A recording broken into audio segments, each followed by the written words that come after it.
It has always been our way. We prepare for those times when things are scarce. We put up food, meat, roots, berries, and fish. We make plans to care for our children, our elders, our families. It's part of who we are. We are strong and resilient. We prevail through uncertainty, and we know that an emergency can happen at any time. For this, we must also prepare.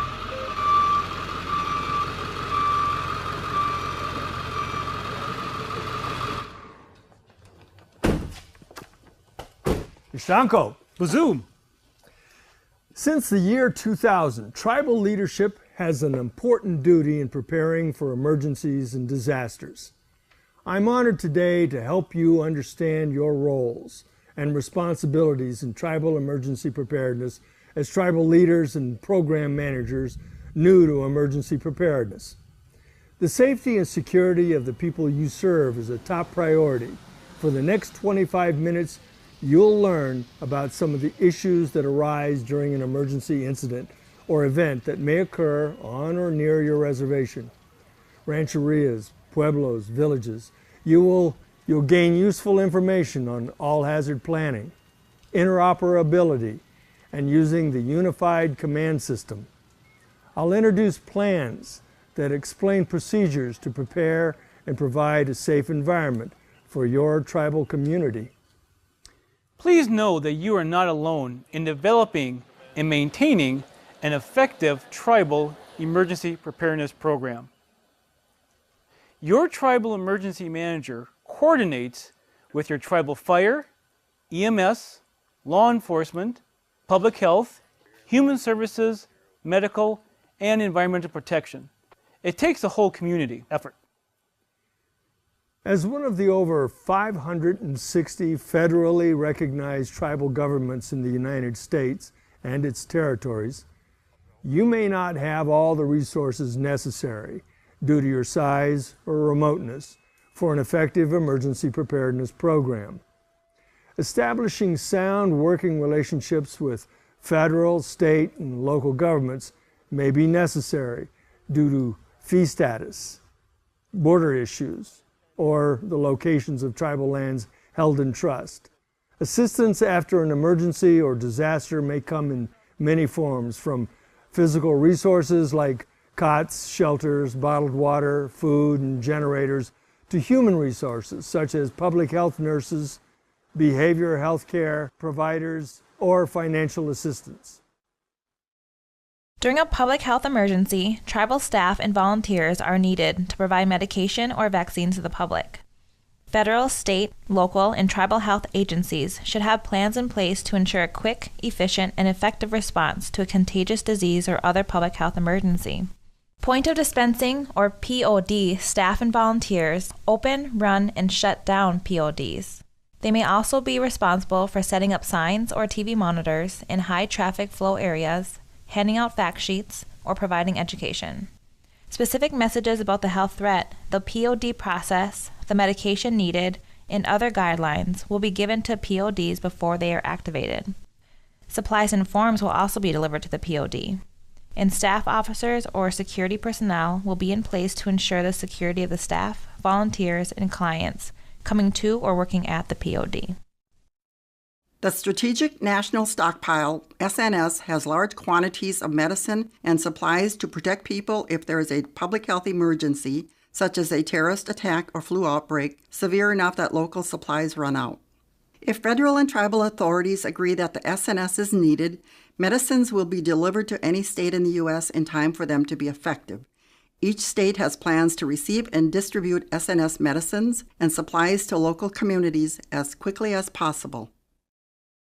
As a new tribal leader or program director, your strong leadership is key in raising the importance of individual and community readiness that supports a comprehensive tribal emergency preparedness program.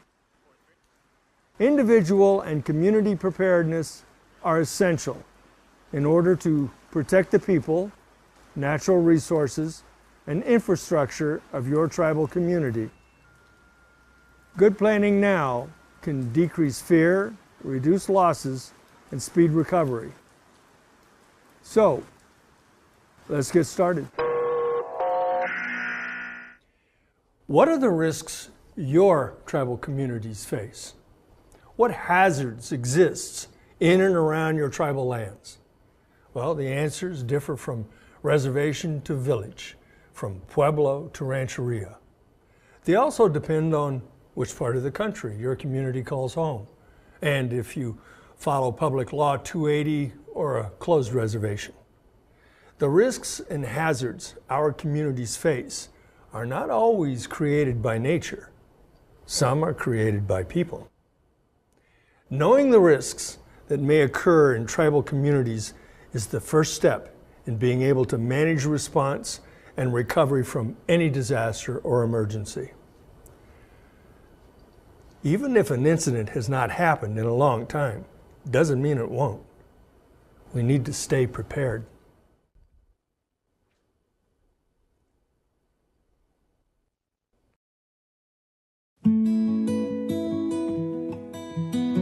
The Ready Indian Country section of Ready.gov provides tips and tools for emergency preparedness that address specific areas of interest to Native Americans and Alaska Natives. Well, in Indian country, there's 565 tribes in the United States, and a lot of them have different disasters that they may encounter. Preparedness, I think, in Indian country is something that has always been within our culture and our lifestyle. We've always been prepared for the different seasons. We've always understood how we're going to survive based upon the environment that's around us. It is absolutely everybody's responsibility to be prepared for an event occurring in their community. It's important to know how you're going to handle that situation, how you're going to be able to take care of yourself, your family, and then your community. In 2007, we had over 65-mile-an-hour winds that swept through our reservation, burning more than 94% of it completely to the ground and putting a number of our tribal members into a situation where they had no homes anymore. We were told to evacuate and we had 1 hour. And you go back to your house and you think, what am I going to take? I never thought in my entire life that my grandmother would go homeless, my uncle would go homeless, and I'd see all my family fending to rebuild our community again. But those things happen. The best thing that individuals can do for themselves is to ensure that they're prepared at home and to get involved in their community. They can volunteer at any emergency response activities that are taking place and just making sure that they know what procedures the tribes have in place and that they know what the response plans are. We have monthly trainings. Everybody's invited. It don't matter whether you come from the reservation or not. In the event of the big disaster, we're in the same boat. No agency has the resources to take care of everyone simultaneously. It's a collaboration of tribal governments, tribal agencies, tribal emergency response, with the American Red Cross, with the state, local governments, with FEMA, all working our plans together so that we can support each other with the resources we have. I think the best way to look at being prepared is to look at it more as a lifestyle. You should live your life, not in fear, but being aware that you should at any time be able to pick up a bag and go out the door if you need to, or shelter in place for any significant amount of time. It's important for people to have a kit and to have a communications plan with a family member outside of the local area so that all of their family members can make contact to one person and everyone knows that each other is safe. A standard emergency kit includes water, food, and medicine to sustain all members of your household for at least 3 days. Visit Ready.gov for a complete list of suggested items, along with recommendations for how to prepare a family emergency plan. Disaster preparedness is not a one-time event. You always have to be prepared because you don't know when it's going to hit you. Indian people on the reservations, when something happens, everybody pulls together. It doesn't matter who your neighbor is. You might not have talked to them for 30 years. Well, something happens, everybody's giving food, they're giving clothes, they're giving shelter, they're giving, everybody gives. It's 100% when disaster happens. And I think that's one of the reasons that we're able to sustain ourselves is because of the fact that we take care of one another. If a tribal community and their lands are destroyed by a disaster of any kind, it's not like the tribal community can go somewhere else and rebuild their sacred sites. I think that's what makes emergency management in Indian country imperative. This is our homeland. And so we have to protect it and be prepared for that. Check out the information at Ready Indian Country on ready.gov and get started preparing today. Anytime a group of Native people gather, whether at a powwow or another cultural event, there's always a risk that an emergency will happen. There are two types of situations a tribal community may encounter: an incident or an event. An incident generally provides little to no forewarning. A tornado, an explosion, or a train derailment are characterized as incidents. An event is something that is foreseen or predetermined: slowly rising floodwaters after several days of rain, a scheduled annual powwow which brings a large group of people together on a set date and place. Both of these are examples of events. As a tribal leader or program manager, you will need to ensure that your tribal community has the plans, unified command system, and interoperability to ensure access to grants, training, and response resources from local, regional, state, and DHS FEMA resources. The creation of your Tribal Emergency Operations Plan, or EOP, for your community is your starting place. The plan outlines the level of preparedness and incident management activities necessary for your community. The EOP will list your tribal government structure and the roles, responsibilities, policies, and procedures for providing response and recovery services. It will also describe how decisions regarding specific hazards are made for long-term prevention and mitigation. The plan has to be flexible enough to use in all events, large and small. A complete plan includes the purpose, organization and assignment of responsibilities for events. It also includes information on administration, logistics, plan maintenance, and a reference guide. Finally, the plan should contain jurisdictional or functional appendices describing other duties and responsibilities, as well as a glossary. A continuity of operations plan, or COOP, also needs serious consideration. This plan will ensure that your tribal government continues to operate when an incident or event affects the ability of your leaders to assemble. Because incidents occur with little or no warning, first responders may need resources and people moved quickly, and requiring the approval of the tribal council during the early stages of an incident can cost lives and lead to property damage. Your tribal hazard mitigation plan describes actions that have to be taken to reduce or eliminate risk to human life and property. Information from past events will be used to make decisions prior to, during, and after upcoming incidents. The mitigation planning process encourages cooperation among tribal leaders and other tribal members, local residents, governmental agencies, businesses, academia, and nonprofit groups. They provide guidance to the plan development and implementation. This community approach supports and reflects the needs of the whole tribal community. In some cases, your tribal government has combined planning efforts with local government agencies. A local plan can include the response capabilities of the tribe as well as reflect the mutual support. The community's response to a catastrophic incident can be represented in one single plan.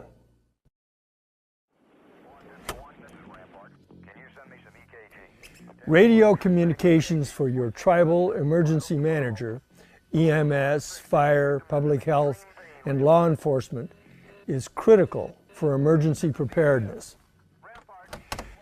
Whether you're a Public Law 280 or closed reservation, your public safety radio equipment must be able to work for large-scale emergencies, as well as daily operations both on and off tribal lands. The federal government has developed Project 25, or P25 as it's known. These are standards for digital radio communications equipment for use by federal, state, tribal, and local public safety agencies to enable them to communicate with other agencies in emergencies. Tribal leaders and program directors need to ensure that their radios are equipped and they are P25 compliant to ensure interoperability with other agencies.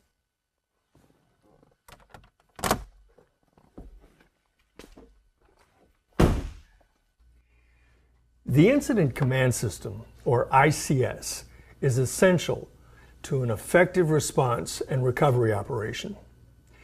The adoption by tribal resolution of the National Incident Management System, or NIMS, ensures that all elements of tribal emergency management and public health operations are carried out in a unified manner. I'm Daniel Crazy Thunder, and I'm with the Oglala Sioux Tribe, Department of Public Safety. The Unified Command is very new to me. I've never heard of it. During major events or incidents on federal, trust, or fee lands, multi-jurisdictions may have to respond and work together to resolve the issues. Fire, EMS, public health, and police from various jurisdictions need to be able to communicate with each other at the scene, as well as ensure a common operating picture. Tribal public information officers need to provide information in a unified manner to avoid confusion. The Unified Command System for Tribal Governments is the TERC, the Tribal Emergency Response Committee. In preparing for an event, this group of tribal professionals should plan and coordinate their roles. This interaction addresses several questions. What action should be taken if there is a severe weather, such as storms or extreme temperatures? Who has the authority to cancel an activity? Are tribal fires, EMS, police, and emergency management pre-positioned or on standby? In the area accessible for tribal EMS personnel for easy entry and exit, is there a capability to communicate quickly should there be a need? Preparing ahead of time can ensure safety of all those that participate. The TERC doesn't have to be assembled for every emergency, such as a minor traffic accident or kitchen fire. But when the incident is major, like a tornado or hazardous materials spill or major flooding, then the TERC's assistance may be essential to response and recovery. The TERC should have a designated facility for staff to assemble for planning and response. This is identified as the Emergency Operations Center, or EOC.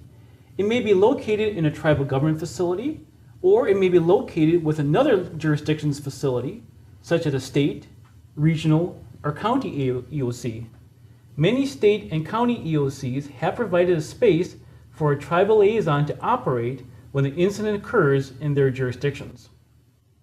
From the EOC, the incident commander, who is on scene, can coordinate with other response professionals in providing necessary resources. The communications equipment, charts, directives, and collaboration between disciplines and jurisdictions all contribute to the response and recovery operations. The incident commanders rely on the support of the TERC for resources they need to bring the situation under control. You may be the person who determines which officials in your administration will serve on your TERC. It should include staff from tribal emergency management, fire, EMS, law enforcement, public works, housing, natural resources, public health, human services, education, and a tribal public information officer.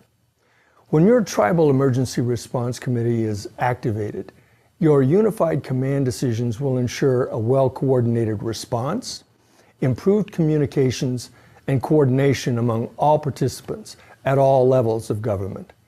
This enhances understanding and facilitates collaboration among agencies, which leads to a safer response.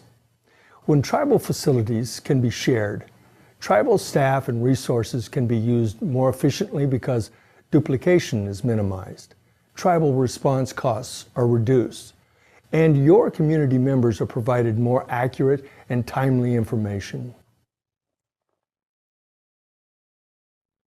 To manage an incident on tribal land, your Turk should follow the 5 golden rules of unified command. No agency's authority is compromised or neglected. There is one incident action plan for the entire response.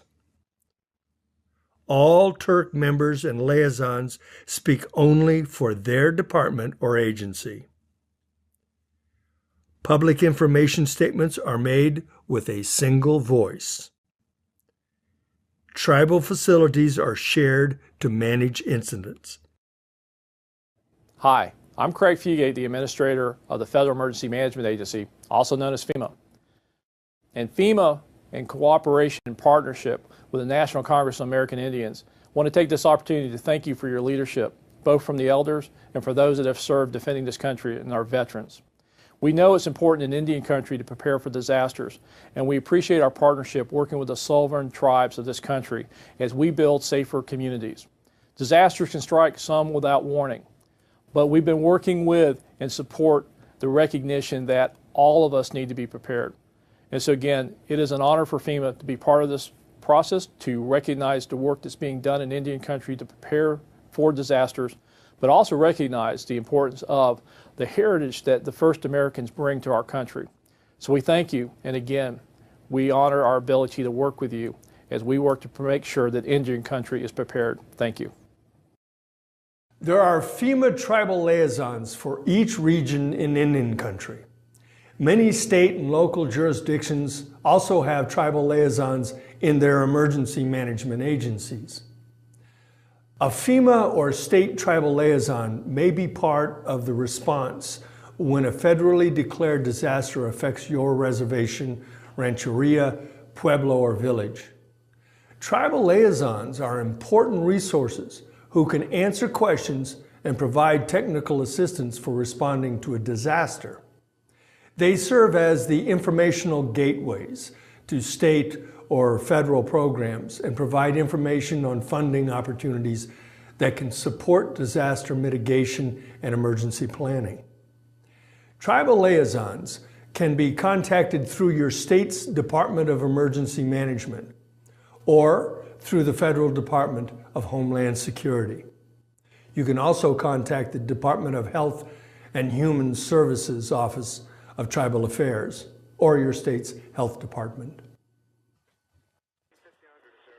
Tribal emergency preparedness is not new to Native people. Our elders called it survival.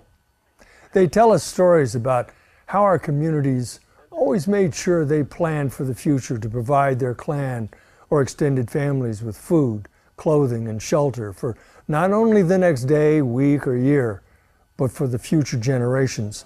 They did this through respectful use of resources given to them to use and protect.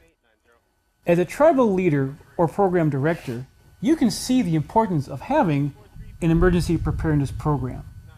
Our duties as emergency managers are to maintain and update the Tribal Emergency Operations Plan, Tribal Hazard Mitigation Plan, as well as to ensure your government is NIMS and P25 compliant.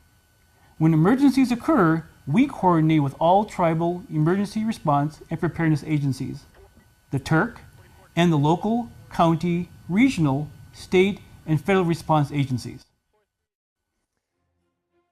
We're thankful that you've taken the time to watch this video and learn about some of your responsibilities as a tribal leader or program director. Mani and I just opened the door to your role in emergency preparedness. It's your responsibility to walk through it. We hope to never have hardships come to us, but We can't predict the future. The knowledge we have gained from our elders can be used to help protect our lands and protect our people. We all have a role in emergency preparedness. You alone do not shoulder the responsibility. All of us as Native people share the responsibility to keep each other safe and protect this home we call Mother Earth. Miigwech.